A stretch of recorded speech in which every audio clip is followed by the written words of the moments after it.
Americans and Reparations, as reported by The Guardian. I'm Tyrone Bowman. This is Tyrone Bowman Tonight.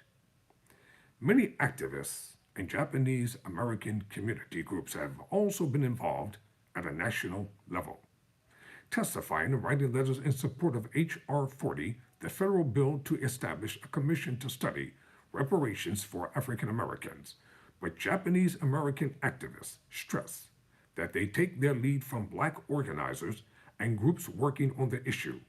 We didn't want to say, we know how to do it, Masuka said. Tamika spent 2 years on California's Reparations Task Force listening to expert testimony and the stories of longtime residents of the state.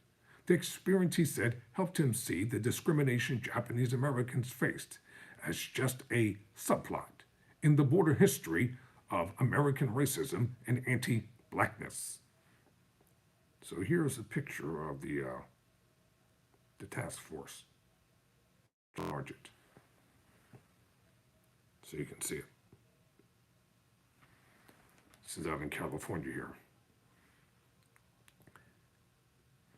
He thought of Tanforan, a horse racetrack in the San Francisco Bay Area, where his parents and other Japanese Americans were held before the concentration camps. That had restrooms and water fountains separated for whites and coloreds. It's a great illustration of what started as anti-black pathology that ensnares others as well, he said. It's unifying actually to realize that everybody's got a stake in this game.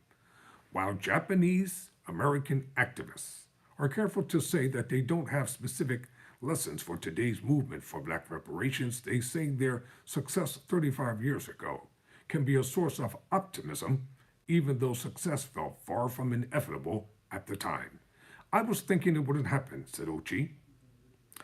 It didn't stop us because we knew it was the right thing to do. Tamaki said, while there are stark differences between Japanese American redress and the black reparations movement today, he sees parallels in the way public opinion has changed. When it first started, the nation's reaction to reparations was no and hell no. He said of Japanese American redress, it took 20 years to shift the thinking, but it did not shift. Today, there's a similar unprecedented momentum building with reparations for black Americans.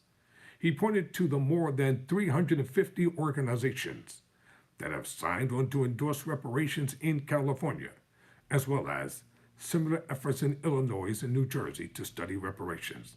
Can reparations be won again? I'm hopeful, he said. So here's a photo of Tamaki's personal archive of news clippings from the fight for reparations for Japanese Americans. So let's see if I can enlarge that for you.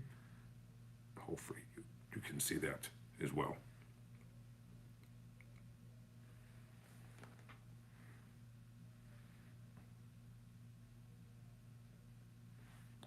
The fight for reparations